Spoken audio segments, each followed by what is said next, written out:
Your brain produces more dopamine for unpredictable love than for reliable love. Significantly more. Which means what you are missing right now, this ache, this quiet pull back toward the person who hurt you, is not a signal that you made a mistake leaving. It is a signal that your reward system was trained to expect the hit. And a steady, reliable person showing up consistently cannot replicate the hit. Take a slow breath. We have time. I know what this feels like. It is late, and you left. You actually left, which was supposed to be the hard part. And now, here you are, months in, sometimes years in, missing them. Missing them in a way that makes no sense to you. Missing them with a shame so specific it has its own flavor. Because you are not supposed to miss them. You know what they did. You remember every detail. You could describe the damage clinically at this point, and you miss them anyway. There is a finding I want to hold for the second half of this. Something discovered in the 1990s, almost by accident, in a lab studying monkeys and rewards. It explains why the good memories feel so vivid right now, and why they are, and this is the strange part, not actually memories of love. There is a reason the shame is the cruelest part of this, and there is a reason it will lift. For most of modern history, the way we understood love after harm went like this. If you missed them, you must still love them. If you loved them, the relationship couldn't have been that bad. If the relationship wasn't that bad, then leaving was dramatic. And if leaving was dramatic, then going back is correction. This is the script your brain has been reading to itself in the middle of the night. It is wrong in almost every line. The idea that missing someone is the same as loving someone rests on an older, simpler model of the human heart, one in which attachment was thought of as a kind of unified emotion you either felt or didn't. In that model, the presence of longing is evidence of love, and the absence of longing is evidence that love is gone. It is a model that works reasonably well for small, ordinary partings. The friend who moved to another city, the grandparent who died, the colleague who retired. You miss them because you loved them. Simple. But this model collapses entirely in the presence of one specific condition: unpredictability. The moment love becomes unreliable, the moment warmth comes and goes without pattern, the moment cruelty interleaves with tenderness in ways you cannot predict and cannot control, the neurochemistry of attachment stops behaving like attachment and starts behaving like something else entirely. It starts behaving like addiction. Not metaphorically, not poetically, mechanically. The same receptors, the same regions, the same withdrawal profile when access is removed. Your brain, by this point, is running a program that does not respond to your logic. It responds to patterns it learned. And the pattern it learned is that love must be chased. Here is a finding you might have heard before, but possibly not felt yet. Social rejection and physical pain activate the same region of the brain. The anterior cingulate, the same neurons fire.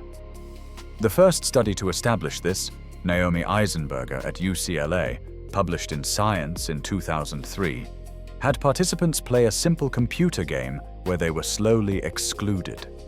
The brain scans looked almost identical to scans of people in physical pain, which means when they withdrew from you, went silent on you, disappeared on you, your body wasn't overreacting. It was reporting an injury, the kind your brain takes very, very seriously, and the kind your brain remembers. The story of why you miss them begins, strangely, in a lab in Massachusetts in the 1950s, with a psychologist named B.F. Skinner and a set of cages built for rats. I know that sounds like a detour. Stay with me.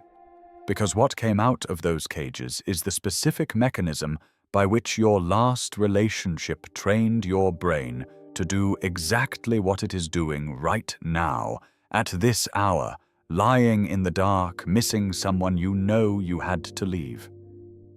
Skinner was studying how behavior forms and holds, and one of his experiments produced a finding so counterintuitive that it has quietly shaped every casino, every slot machine, every social media platform, and, though he didn't know it at the time, every abusive relationship ever documented. The finding was this: if you gave a rat a reward every time it pressed a lever, the rat would learn the behavior quickly. And if you then stopped giving it rewards, the rat would give up quickly. The lever had become predictable. The brain stopped investing. But if you gave the rat rewards sometimes, unpredictably, at random intervals the rat could not possibly anticipate, something strange happened. The rat pressed the lever far more often, and when the rewards stopped entirely, the rat kept pressing. For hours, for days in some cases, long past the point where any rational observer would say, "This is over, there is nothing left here for me." The variable reward schedule, the most powerful pattern of behavioral conditioning ever documented. Skinner himself, when he first published these results with Charles Ferster in 1957, did not realize he was describing the neurological architecture of most abusive relationships. He was describing how behavior becomes resistant to extinction, how a pattern, once installed, stops responding to evidence. A rat on a predictable schedule gives up when the rewards stop. A rat on a variable schedule does not give up. It intensifies. It searches harder. It assumes the reward is simply delayed, and it waits longer, presses more, commits deeper. It does this because, to a brain, unpredictability is not a problem to be solved. Unpredictability is a signal that the reward is still possible. Slot machines use this. Social media uses this. The architecture of every notification-based app you own uses this. And if you have spent the last months or years trying to understand why you checked your phone 30 times today for a message that wasn't coming, the answer lives in Skinner's 1957 data. The lever, in your case, was not a lever.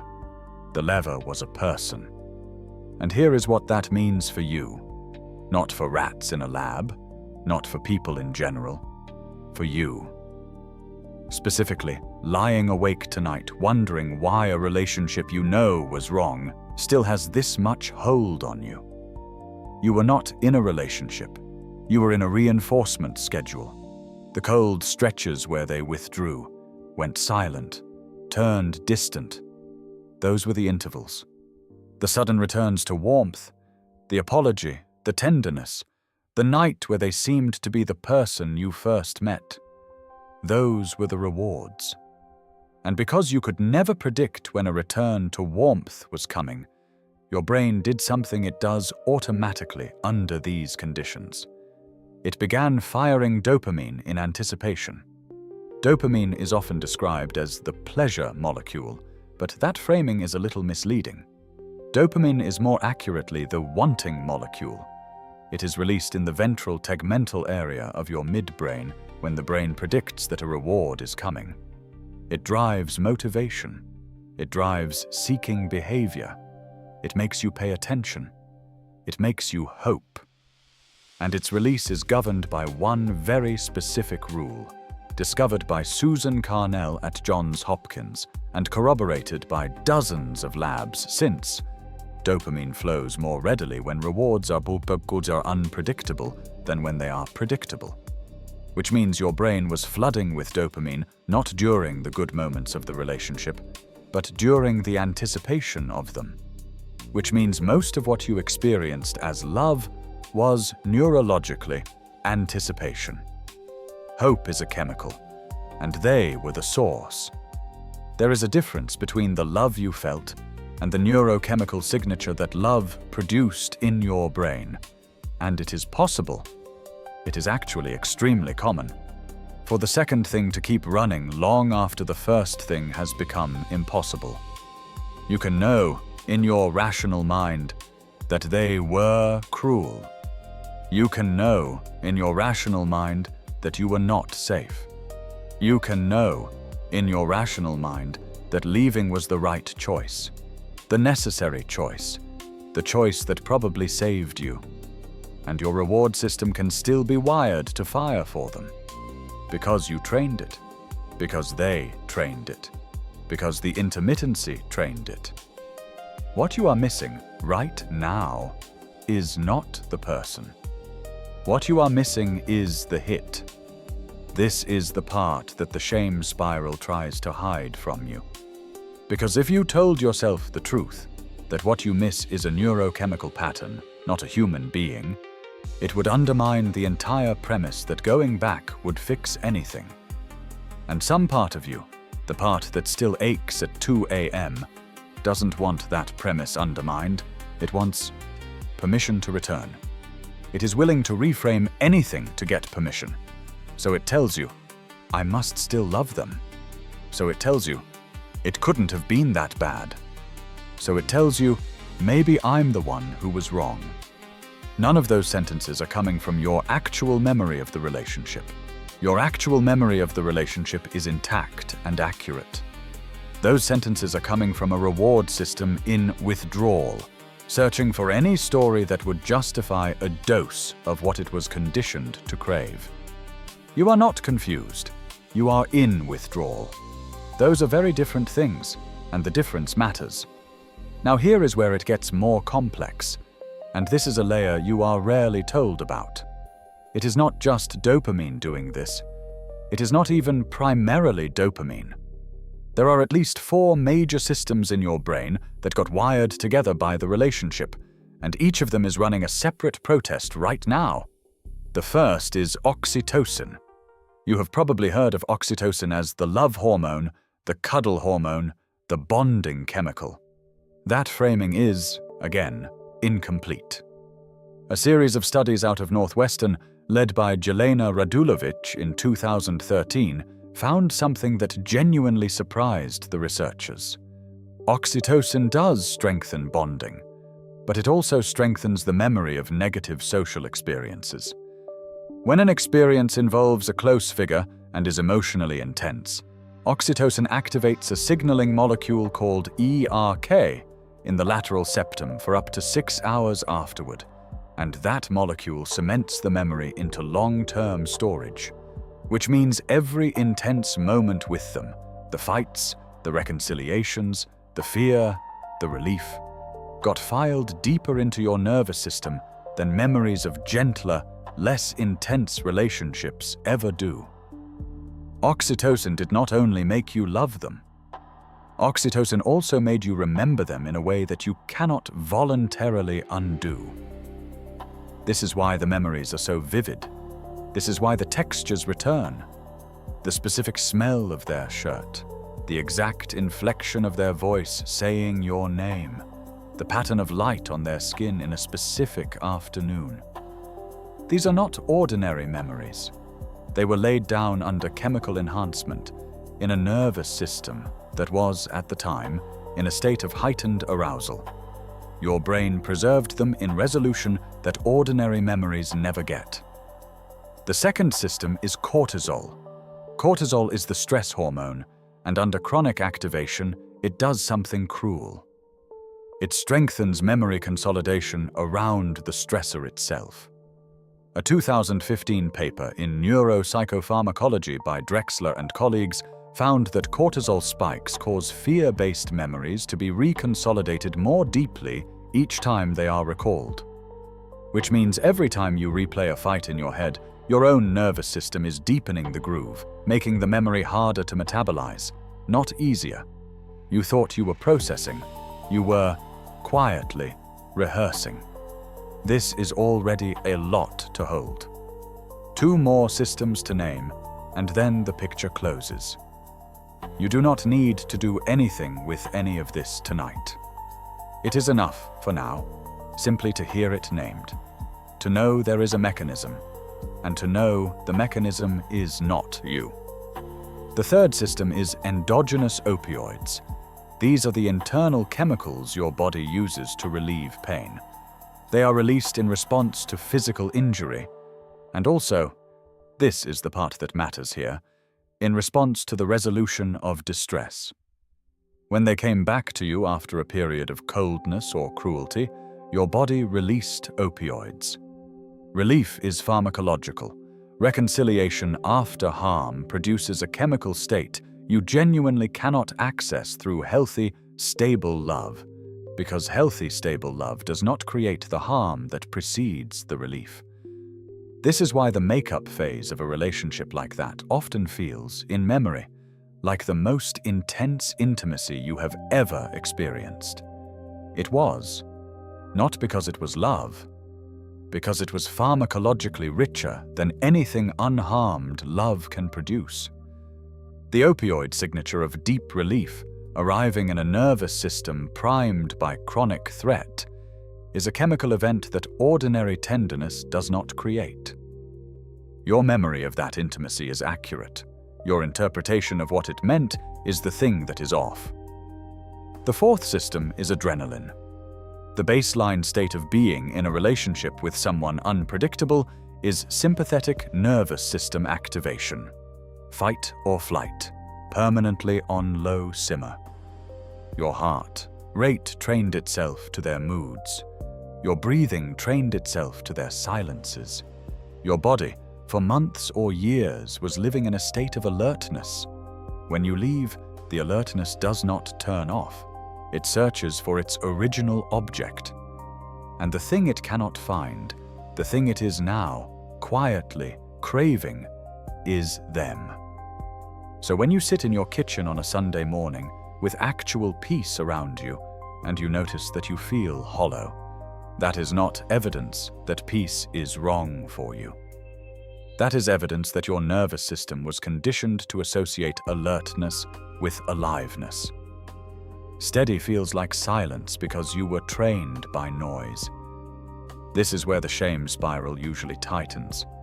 Because the silence feels wrong, and because your brain has a long list of explanations for why the silence feels wrong, and every single one of those explanations points back to them. Maybe I was too sensitive. Maybe they were trying their best. Maybe the good times were really the real them. Your brain is doing what a reward system in withdrawal does. It is manufacturing a case for return. It is not telling you the truth. Here is what the truth looks like, and this is the finding I promised at the beginning, the one that reframes everything before it.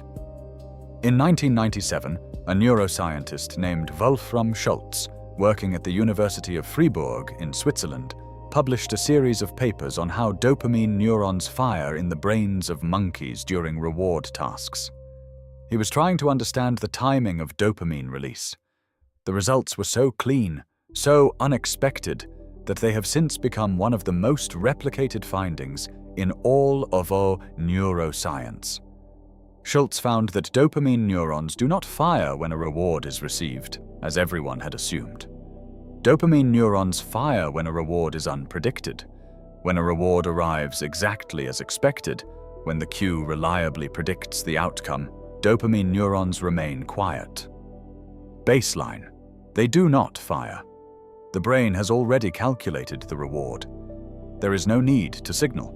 When a reward is reliably absent where it used to be, dopamine neurons actually go below baseline. A dip, a negative signal, and when a reward arrives that the brain had not reliably expected, a surprise, a return, a sudden warmth after a stretch of cold, dopamine neurons fire harder than they fire for anything else. Read that again, because it is the whole thing. Take a slow breath. What follows is worth holding.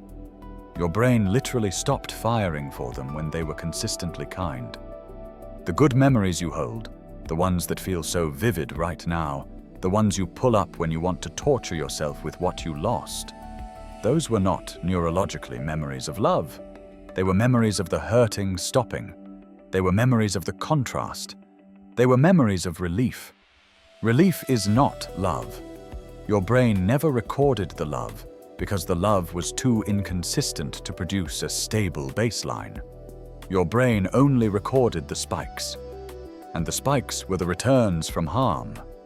Returns that would not have been possible without the harm preceding them.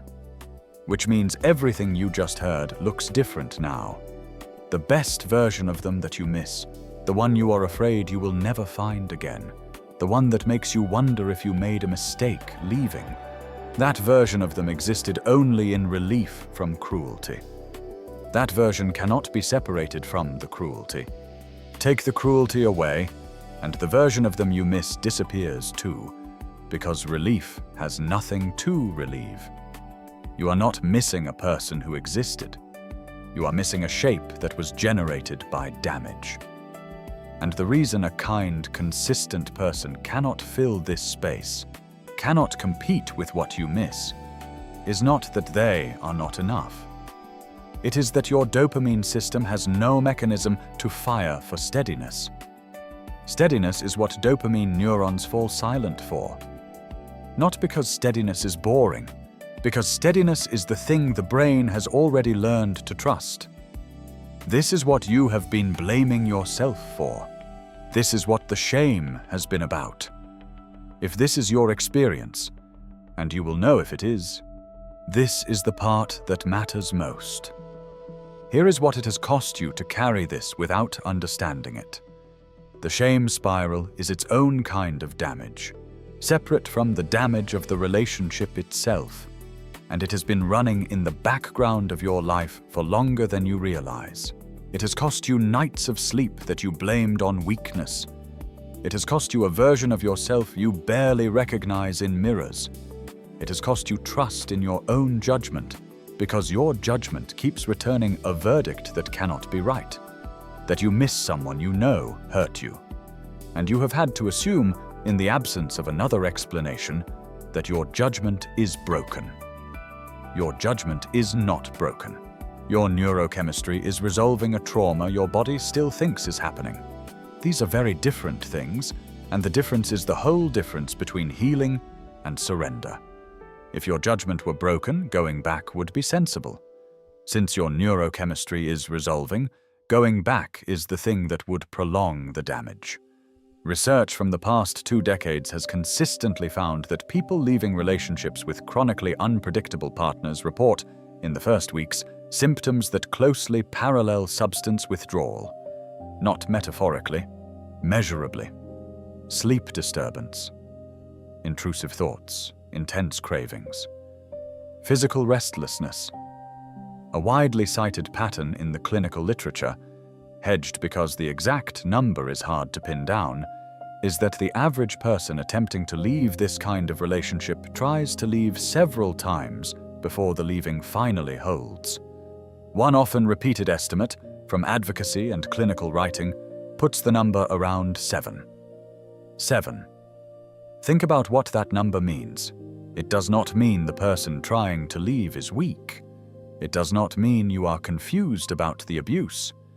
It means the withdrawal is real, and on first contact with it, the temptation is to interpret the withdrawal as a sign you should return. You interpret the craving as longing.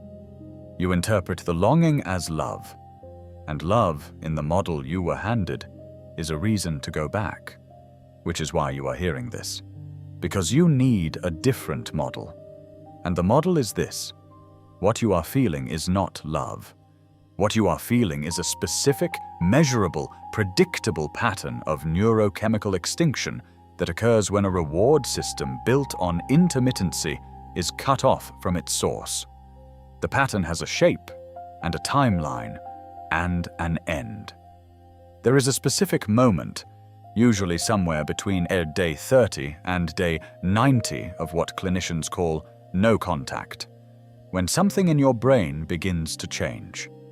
Helen Fisher, the anthropologist at Rutgers, who spent decades studying the neurobiology of romantic love, published work in 2010 with Lucy Brown at the Einstein College of Medicine using functional MRI to scan the brains of people who had been recently rejected but who reported still being intensely in love. The scans were remarkable. The same regions that light up in cocaine cravers, the ventral tegmental area, the nucleus accumbens, the orbitofrontal cortex, lit up in her subjects when they looked at photos of the person who had left them. The brain on heartbreak and the brain on withdrawal are, neurologically, very hard to tell apart. And what Fisher documented across her research is that the activation fades.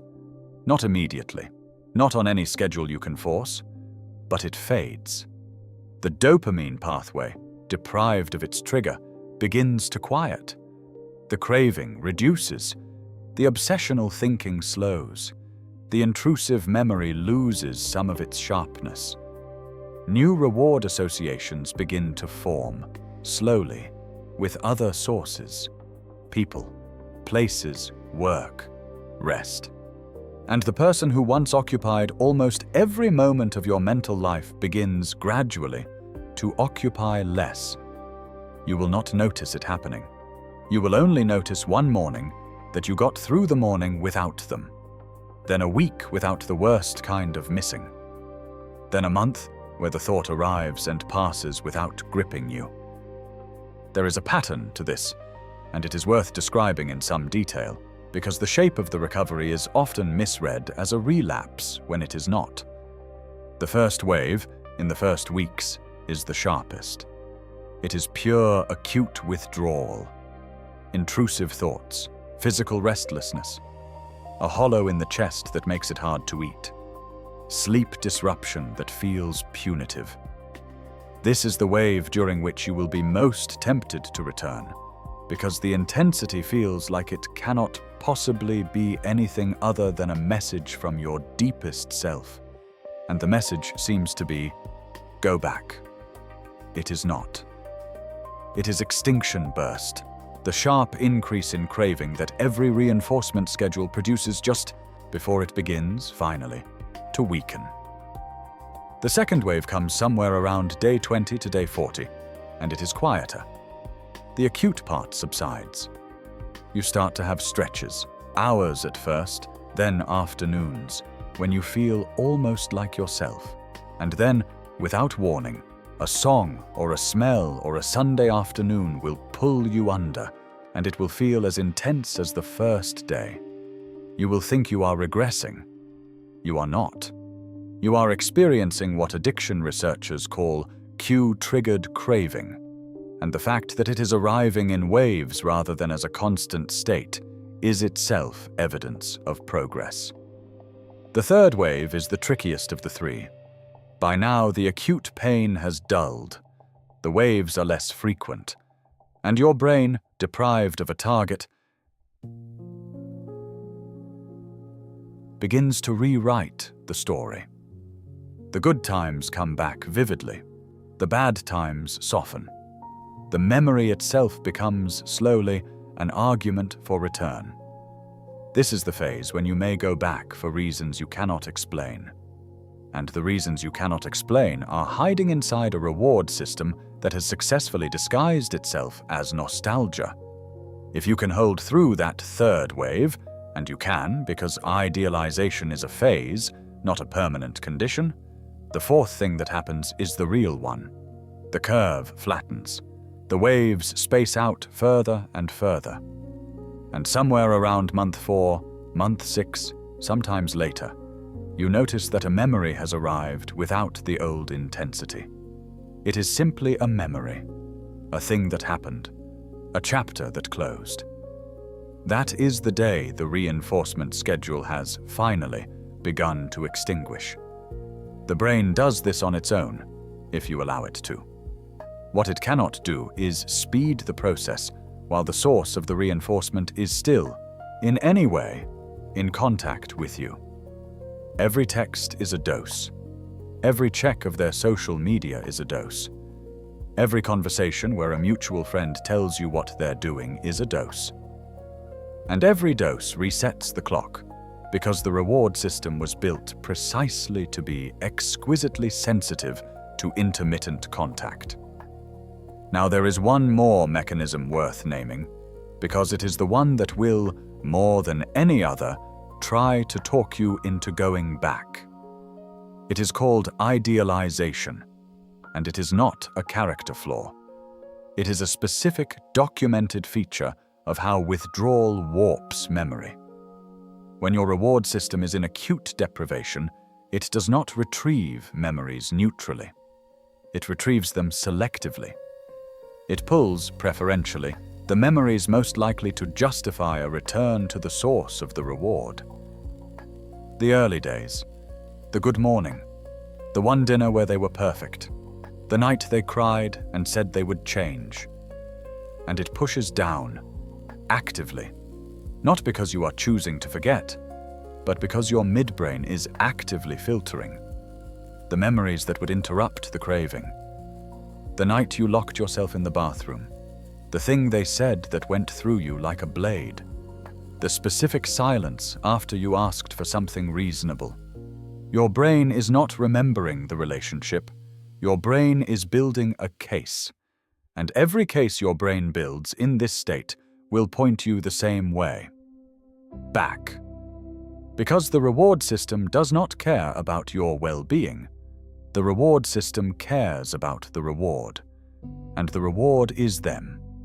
This is why at around week 3 or week 6, or sometimes later, you will find yourself wondering if you exaggerated it, if it was really that bad, if maybe you were the difficult one, if you are romanticizing your own memory of having left. That wondering is not wisdom arriving. That wondering is idealization arriving, and it has a biochemical source. There is a practice that helps here, mentioned by clinicians who specialize in recovery from this kind of relationship. Write down, before the wondering comes, the 5 specific incidents you know are true. The 5 moments you would never want a sister of yours to experience. Keep that list. When idealization arrives, and it will, read the list. Do not argue with the wondering. Just hand the wondering the list.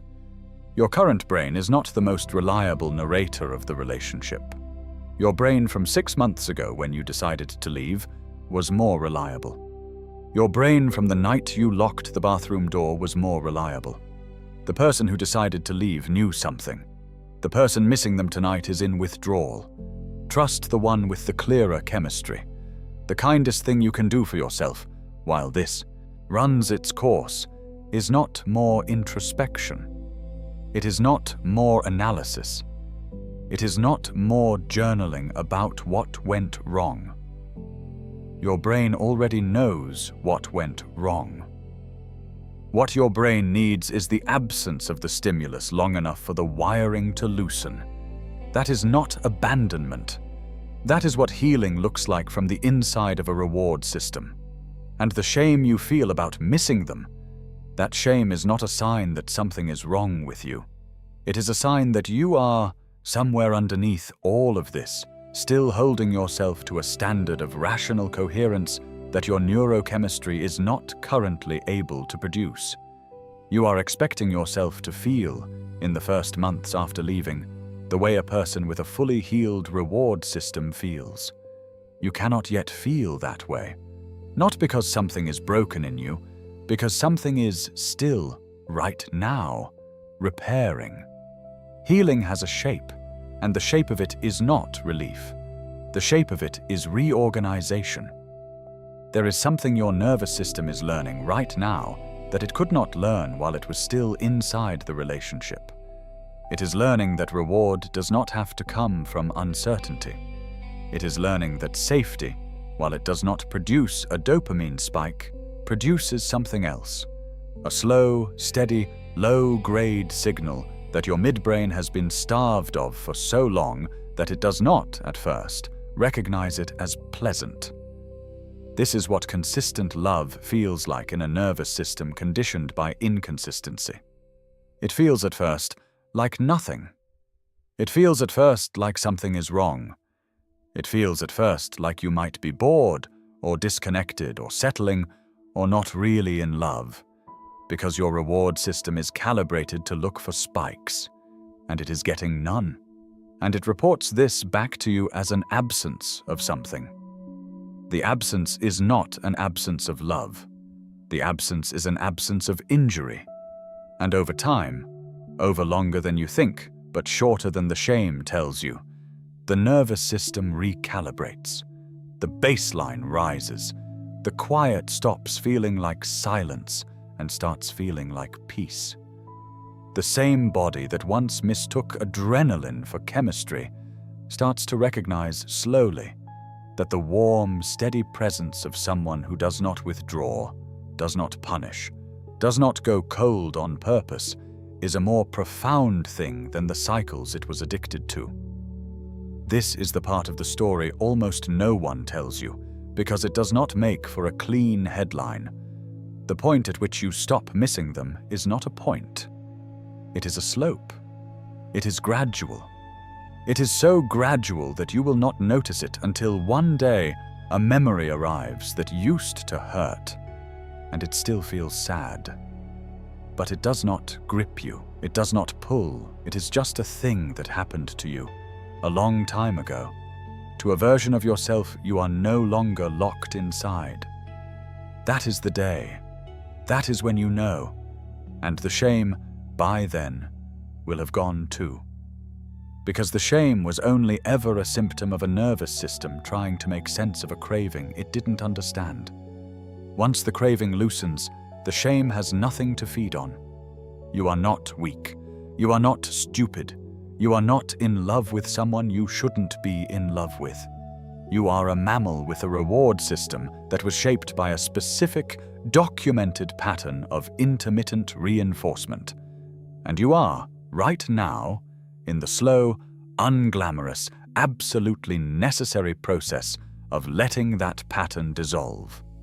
Not weakness, chemistry, not damage, recovery, not a mistake. A body healing. The ache you feel tonight is not proof that you were wrong to leave. The ache is the receipt for what your brain went through while you stayed. Your nervous system is writing the last entries in a ledger it has been keeping for a very long time. And the ledger will close. And when it closes, you will feel something that you probably cannot remember feeling before. You will feel quiet, and you will not confuse quiet with empty. You will notice you were thinking about something else all day, and you will notice you did not force it. You will meet someone eventually, or you will not, and either way, your ability to recognize steadiness as something valuable rather than something unfamiliar will have returned. You will pass a place you used to go together, and you will feel something, but the something will be small. It will pass through you instead of stopping you. It will be the shape of a memory, not the shape of a pull. That is what the other side feels like, not the absence of feeling, the presence of feeling without gravity, a memory that no longer has hands. And here is what that means for you right now in this specific night, because this is the part that matters. Every hour you hold without contact, without the dose, without reopening the door, every hour is not nothing. Every hour is a piece of the wiring loosening. You cannot feel it loosening. You will not get a notification when it does. But it is happening. It has been happening since the last time you said no to the text you almost sent. It is happening now. The person you missed tonight was not a person your brain was recording accurately. The person you missed tonight was a compound of your own hope and their unpredictability. A chemical story your midbrain told itself to survive an environment it should not have had to survive. You survived it. You are not the story your craving is telling you. You are the person on the other side of the craving, who gets to decide, night by night, to let the reinforcement schedule extinguish. That is not a small thing. That is, neurologically, one of the hardest things a human brain is ever asked to do. And you are doing it. Right now. in this quiet, in this bed, in this breath. If you take one thing from tonight, let it be this: the missing is not love, the shame is not truth, and the silence on the other side of this is not nothing. It is the shape of your nervous system learning, for the first time in a long time, that it is safe. If any of this helped you, consider subscribing so the next one finds you when you need it, and share it, quietly, with someone you think might be lying awake tonight, carrying shame that isn't theirs to carry. Now let your body settle. The room is dark. Nothing tonight requires a decision. The ache, if it is there, is allowed to be there. It is not asking you for anything. It is just a system unwinding. Let it unwind. Let your breath slow. Let the weight of the blanket be the only thing you have to hold. And the missing, when it comes in the dark, is just your brain quietly saying goodbye.